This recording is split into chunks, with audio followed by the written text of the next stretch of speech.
ಇದು ನಾನು first time ಕಡಲೆಕಾಯಿ ಪರೀಕ್ಷೆಗೆ ಬರ್ತಾ ಇರೋದು. ಬಂದಿದ್ದೀನಿ, ಆದರೆ ಒಫಿಷಿಯಲ್ ಆಗಿ ಕಡಲೆಕಾಯಿ ಪರೀಕ್ಷೆ ಮುಗ್ದೋದ್ಮೇಲೆ ಬಂದಿದ್ದೀನಿ. ಬೆಂಗಳೂರಿನಲ್ಲಿ ಬಸವನಗುಡಿ ಆ್ಯಂಡ್ ಮಲ್ಲೇಶ್ವರಮಲ್ಲಿ ಕಡಲೆಕಾಯಿ ಪರೀಕ್ಷೆ ನಡೆದಿತ್ತು. ಆ್ಯಂಡ್ ನಾನು ಬಂದಿರೋದು ಬಸವನಗುಡಿಗೆ.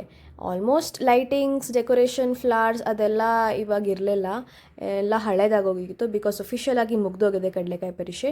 ಬಟ್ ಬಸವನಗುಡಿ ಟೆಂಪಲ್ಗೆಲ್ಲ ಹೋಗಿ ಕಡಲೆಕಾಯಿ ಎಲ್ಲ ತಿನ್ಕೊಂಡು ಅಲ್ಲಿರುವಂಥ ಬ್ಯೂಟಿಫುಲ್ ಗಾರ್ಡನ್ ಅಥವಾ ಪಾರ್ಕ್ನ ವಿಸಿಟ್ ಮಾಡಿದೆ. ಎಷ್ಟು ಸುತ್ತಮುತ್ತ ಗ್ರೀನರಿ ಆಗಿದೆ, ತುಂಬ ಚೆನ್ನಾಗಿದೆ. ತುಂಬ ಲಾರ್ಜ್ ಆ್ಯಂಡ್ ಸ್ಪೇಷಿಯಸ್ ಪಾರ್ಕ್ ಆಗಿದೆ. ಇಲ್ಲಿ ಹೋದರೆ ಒಂಥರ ತುಂಬ ಪೀಸ್ಫುಲ್ ಅಂತ ಅನಿಸುತ್ತೆ, ಮೈಂಡ್ ರಿಫ್ರೆಶಿಂಗ್ ಆಗುತ್ತೆ. ಆ್ಯಂಡ್ ಕಡಲೆಕಾಯಿ ಪರೀಕ್ಷೆಯಲ್ಲಿ ಇನ್ನೊಂದು ಸ್ವಲ್ಪ ಶಾಪ್ಸ್, ಸ್ಟಾಲ್ಸ್ ಎಲ್ಲ ಇತ್ತು. ಹಾಗೆ ಬೇಯಿಸಿರೋ ಕಡಲೆಕಾಯಿ ತಿಂದೆ. ಹಾಗೆ ನೆಕ್ಸ್ಟ್ ಮುಂದೆ ಹೋಗ್ತಾ ನನಗೆ ಎಕ್ಸಾಕ್ಟ್ BMS ಕಾಲೇಜ್ ಆಪೋಸಿಟ್ ಈ ಒಂದು ಗುಹೆ ಥೀಮ್ಡ್ ಟೆಂಪಲ್ ಕಾಣಿಸ್ತು. ಇದು ಶ್ರೀ ಗೋವರ್ಧನ ಕ್ಷೇತ್ರ ಅಂತ ಕೃಷ್ಣನ ಟೆಂಪಲ್. ಇದು ಒಂಥರ ಬ್ಯೂಟಿಫುಲ್ ಆ್ಯಂಡ್ ಪೀಸ್ಫುಲ್ ಆಗೇ ಇದೆ. ಎಲ್ಲಾದರೂ ಬಸವನಗುಡಿ ಸುತ್ತಮುತ್ತ ಹೋದರೆ ಇಲ್ಲಿ ವಿಸಿಟ್ ಮಾಡಿ, ತುಂಬಾ ಚೆನ್ನಾಗಿದೆ ಈ ಟೆಂಪಲ್, ಕೃಷ್ಣನ ಟೆಂಪಲ್ ಇದು.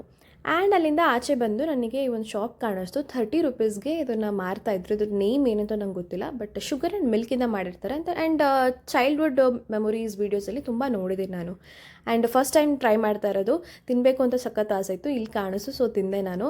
ಒಂಥರ ಕಾಟನ್ ಕ್ಯಾಂಡಿ ಫ್ಲೇವರು ಸ್ವಲ್ಪ ಇತ್ತು ಆ್ಯಂಡ್ ಸ್ವೀಟ್ ಆಗಿತ್ತು. ಆ್ಯಂಡ್ ಹಾಗೆ ಅಲ್ಲಿ ತಿಂತ ನೆಕ್ಸ್ಟ್ ಶಾಪಿಂಗ್ ಸ್ಟ್ರೀಟ್ ಏನಿತ್ತು ನೋಡ್ಕೊತಾ ಹೋಗ್ತಾ ಇದ್ದೆ. ಆ್ಯಂಡ್ ಅಲ್ಲಿ ನನಗೆ ಕ್ಯೂಟ್ ಕಿಚನ್ ಮಿನಿಯೇಚರ್ಸ್ ಕಾಣಿಸ್ತು. ಇದನ್ನು ಸ್ವಲ್ಪ ಶಾಪಿಂಗ್ ಮಾಡಿದೆ, ನಂಗೆ ಸಖತ್ ಇಷ್ಟ ಆಯ್ತದ್ದು ಅಂದರೆ. And ended the day with Gandhi Bazaar streets and lightings.